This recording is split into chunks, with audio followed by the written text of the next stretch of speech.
Many times, patients take outside MTP pills over the counter directly from the medical store or from a general practitioner, and then they come to us with bleeding PV, with pain, with irregular menses, continuous spotting.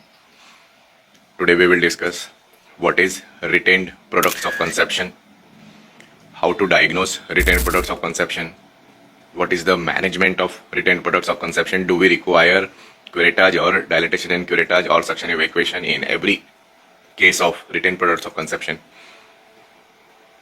Good morning, I am Dr. Rajat and you have started watching our YouTube channel, The Fertility Gynecologist. First of all, what do you mean by retained products of conception? As the name would suggest, the products of conception, that is pregnancy, if some part of pregnancy is remaining in the uterus after the process of a surgical abortion, medical abortion or delivery, then it is called as retained products of conception. The incidence of retained products of conception is about 1 to 10 in about 100 pregnancies, so about 1 to 10%. It is usually less in surgical abortion. It is relatively more in medical abortion. Why it is relatively more in medical abortion or in patients of MTP pills, I'll come to it later on. Before going into the details, first of all, we need to understand in which cases the risk of retained products of conception is more. Any female who is elderly, any female who has given multiple births, either normal delivery or C-section, multiple history of previous cesarean sections, multiple history of previous dilatation and curettage or multiple history of previous MTP pills, patient has fibroids, cavity is irregular, or there is adenomyosis. These are the risk cases in which there are more chances of retained products of conception.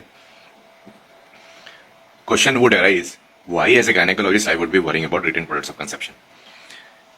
Now if you see, if there is a pregnancy inside the uterus, if pregnancy is completely gone, then it is fine. But if some bit of pregnancy, some bit of tropoblastic tissue or some bit of placental tissue is still remaining inside, uterus is a muscle which likes to be empty, and if there is something inside, it will try to expel that thing out. During that process of expulsion, either there would be pain to the patient or there would be bleeding, and unless that product is completely expelled out, the pain and bleeding, either continuous bleeding or few days bleeding, off and on bleeding or spotting bleeding, it will keep on continuing. And this process of continuous bleeding may lead to anemia later on if it continues for long. This product may get infected, it may lead to infection, it may lead to sepsis. Later on, this bleeding may stop, this may solidify and become placental polyp in future or a uterine polyp in future. It can also cause Asherman's syndrome in future. This can also lead to infection of endometrium, endometritis, fallopian tubes, ovaries, and to the pelvic infection in general. So retained products as a rule is very important to us and we have to get rid of them. Now question comes, how do I as a gynecologist diagnose the retained products of conception? See, nowadays is an era of ultrasound. I always tell to my patients, ultrasound is my eyes in the pelvis of the patient. Just put an ultrasound probe and see what the uterus looks like, and you can make it out. Years back, 15, 20, 30 years back, people used to do pulmonary examination. They used to know that yes, uterus is relatively soft, slightly bulky, but we did not know. We cannot see what is inside the uterus, what is inside the myometrium and the endometrium. So ultrasound is a bread and butter. It is like a routine thing for us. We nowadays do not do pervaginal examination for gynec things. We just put a transvaginal probe and do a TVS, transvaginal ultrasound, and diagnose. In transvaginal ultrasound, we want to be able to see a clear-cut 3-line endometrium or thin endometrium. In between the two endometrium, anterior and the posterior endometrium, there will be something. It can be a hypoechoic, it can be hyperechoic, it can be mixed echoic. There can be different things depending upon what is there. There would be a hypoechoic collection that would suggest to me that there is a blood collection or a fluid collection. If it is a hyperechoic collection, that would suggest to me that there is a solidifying component. Again, at what stage of a retained products of conception are we doing ultrasound? If I do the ultrasound today and I do the ultrasound 10 days later, the findings may be different. And like I always say, two people doing the ultrasound of the same patient, two different people doing ultrasound of the same patient on the same day may have different findings, because ultrasound procedure is not just the procedure, it is not machine doing the procedure, it is the man behind the machine which is important. And we are always taught your eyes only see what your mind knows. So when you are doing an ultrasound, your mind should look that you are looking for a possibility of a written product of conception. So in ultrasound, and specifically if we put a color probe on, we would see that there may be a presence of vesical tissue, there may be a presence of blood clots. And if we put the color probe on, we can know how much vascularity is there, how much vascularity is there in the written products of conception, whether there is an enhanced vascular malformation of the myometrium. These all things we can know. Now why this is important? This is important because sometimes by excessive curettage, there is a formation of AV malformation, arteriovenous malformation, and they also present with history of bleeding, and they are also present with presence of possibility of presence of necrotic tissue or written products of conception or polyp. Now, as will come later on in the video, the treatment is either expectant management or a surgical management, and surgical management is a blind curettage or a hysteroscopic guided curettage.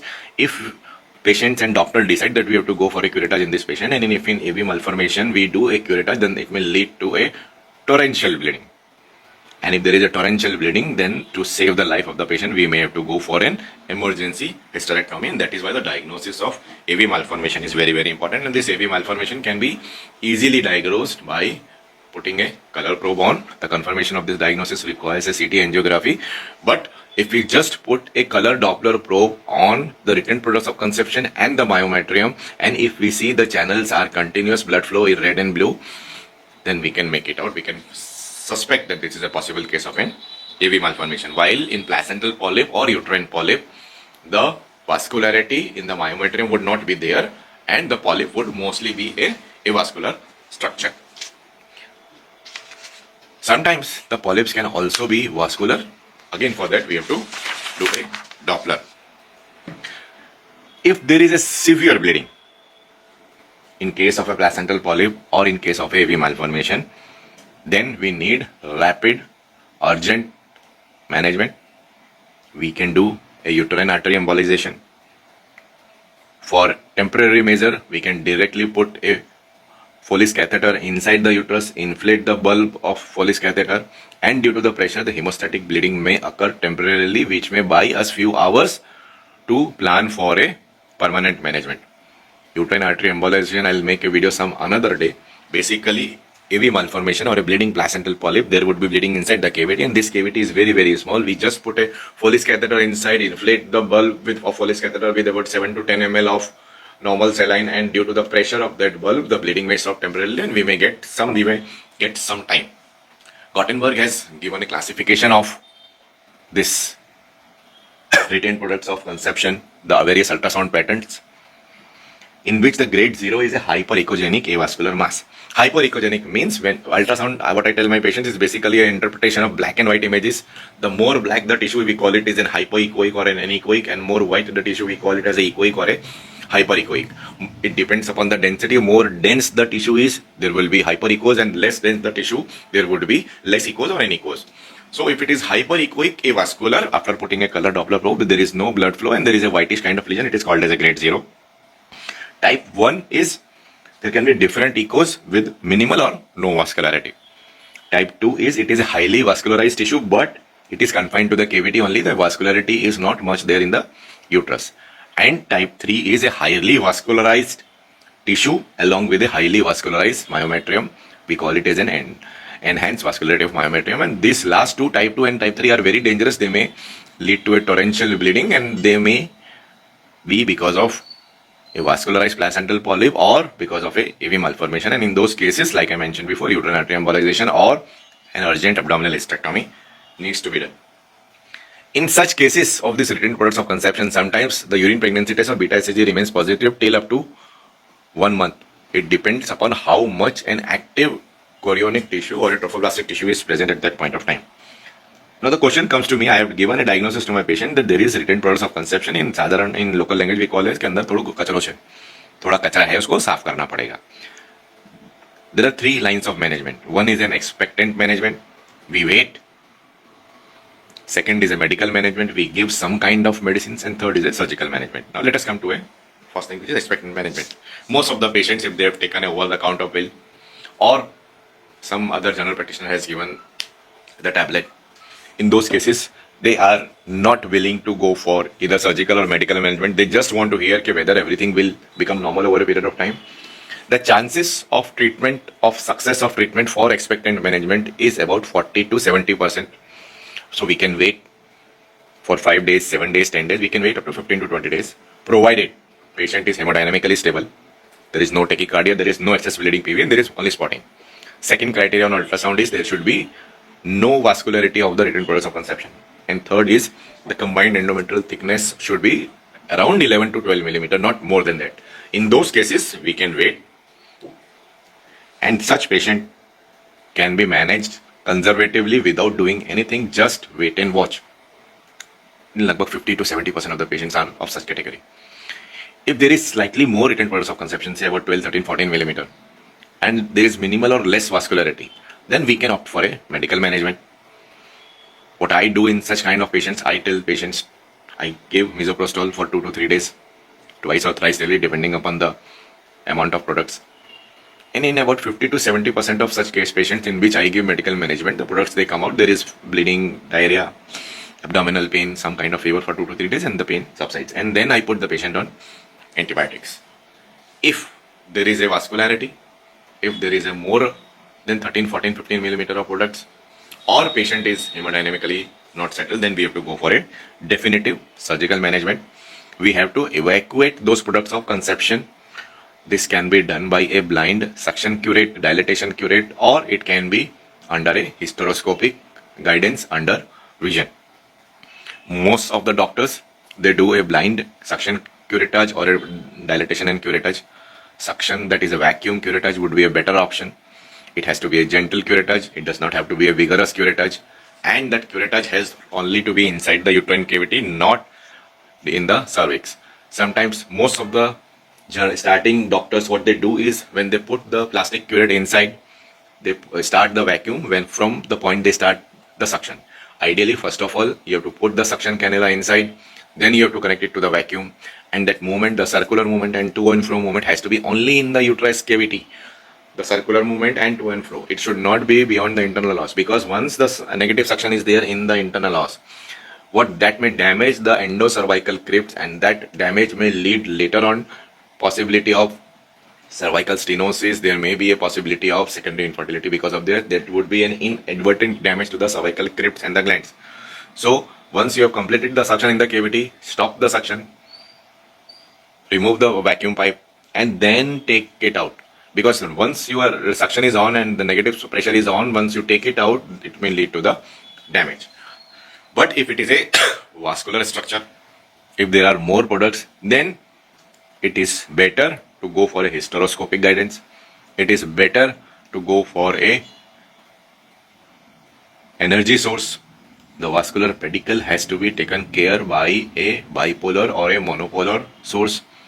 If somebody is using a monopolar energy source, then the glycine 1.5% distension medium has to be used. Or if somebody is using a bipolar energy source to clamp or to cauterize that blood vessel, then the normal saline distension medium has to be used.